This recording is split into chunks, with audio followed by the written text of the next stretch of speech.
Aloha, I'm Paul Normann, and I'm the Executive Director of Neighborhood Place of Puna. And today I just want to talk a little bit about resilience. There's a lot of language nowadays around resilience. We talk about building resilient communities. And so I just seemed worthwhile to spend a little bit of time talking about that. And so what is resilience? So according to the Oxford English Dictionary, resilience is the capacity to recover quickly from difficulties. So it is the ability to bounce back from negative experiences. And we all face difficulties, hardships, negative experiences, right? So, we lose our jobs, or we have financial difficulties or stress, maybe we face an illness or a medical emergency for ourselves or for somebody near and dear to us, or maybe we experience a natural disaster, or we experience a divorce or separation, again, either ourselves or somebody close to us or a family member, or we lose, or there's a death in the family or a death of somebody very close. All of these can knock us off our feet, right? Being resilient doesn't mean that you don't feel the pain, you don't feel the hurt, you don't get impacted by these negative experiences. What it does mean is that for whatever reason, you have the skills, the resources, the support to bounce back, and to bounce back relatively quickly, right? Not instantaneous, but relatively quickly. And, there's some basic categories around resilience of what, resilience is. Of course, generally being healthy, eating well, having, exercising, all that stuff can help you recover, help you be bounce back. And also, having healthy or positive mindsets, having a mindset, having good coping skills. So that could include, being able to discern what you can control and change, and focus on those as opposed to the things that you can't. Some in here you might find people have a strong spiritual sense. They have a sense of being part of something bigger. There's something that gives life meanings or contextualizes this. And then, of course, probably most important is having strong relationships, having a strong social support network, people that are there to listen to you, or to support you, or to help you out, when you need a little bit help, to literally help support you as you're going through these difficulties. These are the kinds of things that generally are cultivated throughout your life, right? So you rely on these skills, you rely on your relationships, all of those things to deal with all the little hardships that you encounter, right? The little bumps, so that when there's a more serious hardship, a more painful event, a more unsettling event, those resources are already in your life. It's really hard to build them when you're under pressure, right? So, just something to keep in mind. And when we talk about resilience, for children, it's a little bit different. Yes, children absolutely need they need all those skills.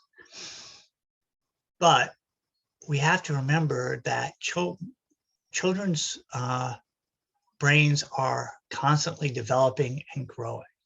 And so when children experience, trauma or high levels of persistent stress, that actually changes the architecture of the brain itself, right? It changes the way the brain develops.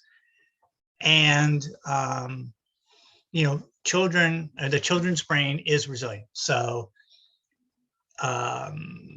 it can heal, it can find ways to recover and compensate for any impacts from, childhood trauma, childhood, periods of stress and, what we call toxic stress, basically nonstop stress. And they can still, for sure, grow into be happy and healthy adults. But the thing for children, the thing that is most important is that they have at least one stable and committed relationship with a supportive parent, caregiver, or other person, right? A person who can help them navigate this difficulty, a stable person in their life. And I remember when I was in grad school, I had the good fortune to study with this woman who'd, had a very difficult life, just very, she'd been abused and neglected as a child. And I mean, she was absolutely brilliant. And what she said was that the person for her, that person who helped her navigate these difficulties, was the school librarian, right? So the school librarian encouraged her to read, helped her to study, helped her to find joy in her schoolwork. And so the library and school and academia for her, for my friend, became the refuge, became the safe, stable place when her home life was quite crazy and unpleasant.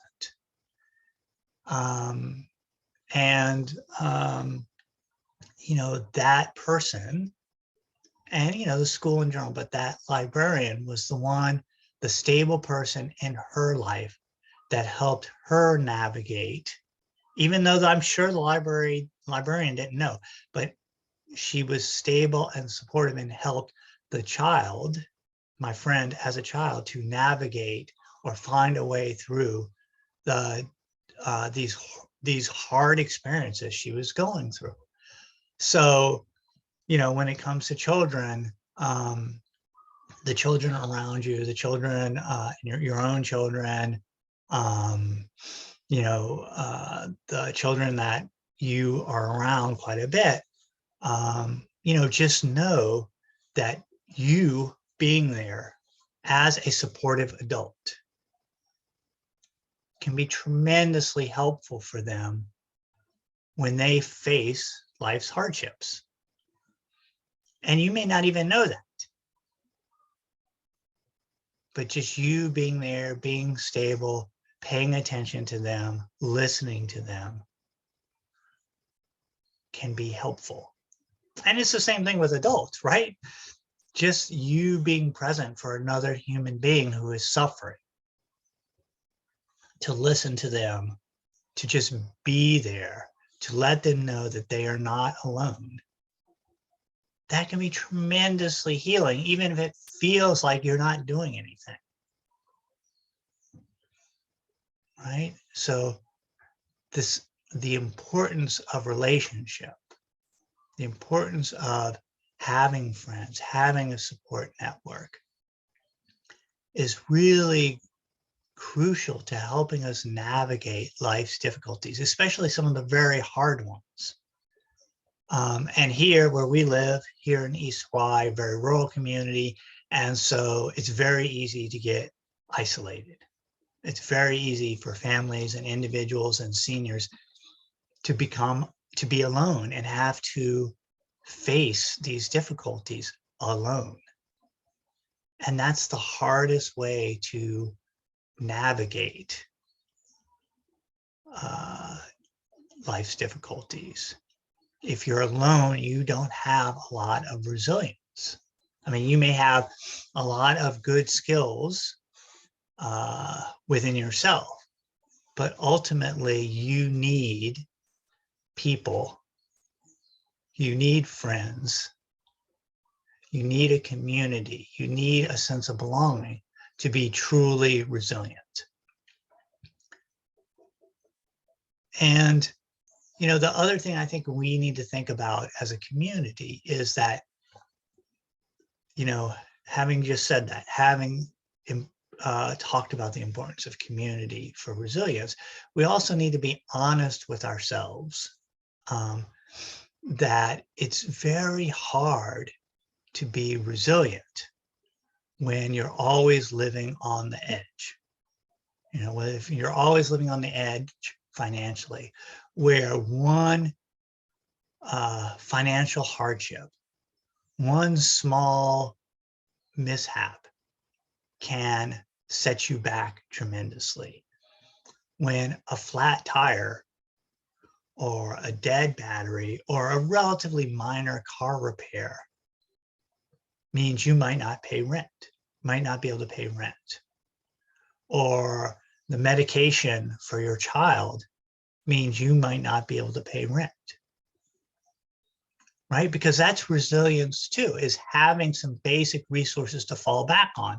Because we've seen time and time again that when there are like natural disasters, the people impacted the most are those who don't have, right?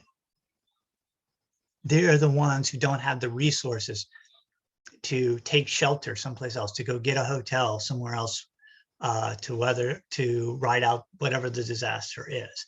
They don't have the resources to rebuild, to make the repairs, to do whatever it is that needs to happen. Not because they're not resilient people, but because they just don't have the financial wherewithal to recover.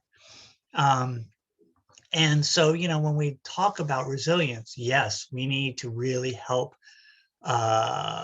We need to build communities that are resilient. We need to be supportive of our neighbors, but we also need to be supportive of them in a very concrete way and make sure that our families have basic resources, that they have affordable housing, that they can be housed, that they have sufficient nutritious food to eat, that they have meaningful and well-paying jobs. And when I say well-paying, what I mean is it should pay enough that you can afford housing and food and basic medicine and the basic supplies to get your kid to school, transportation, right?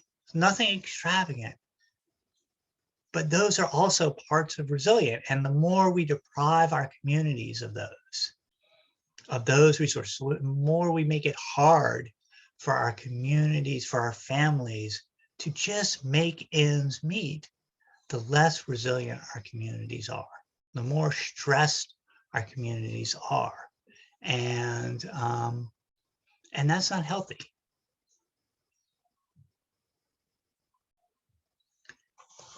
So I hope that this video has been helpful. I encourage you to think a little bit about resilience, think about what skills you have in yourself, maybe things you can do now to help make your own life more resilient, or how you can contribute to the resilience of others, either through just being a better friend or working to advocate for creating a more just society in which families and children have the resources and supports they need to be successful, that parents have the support and resources that they need to raise their children in a healthy, stable, nurturing home. Aloha, and have a wonderful week.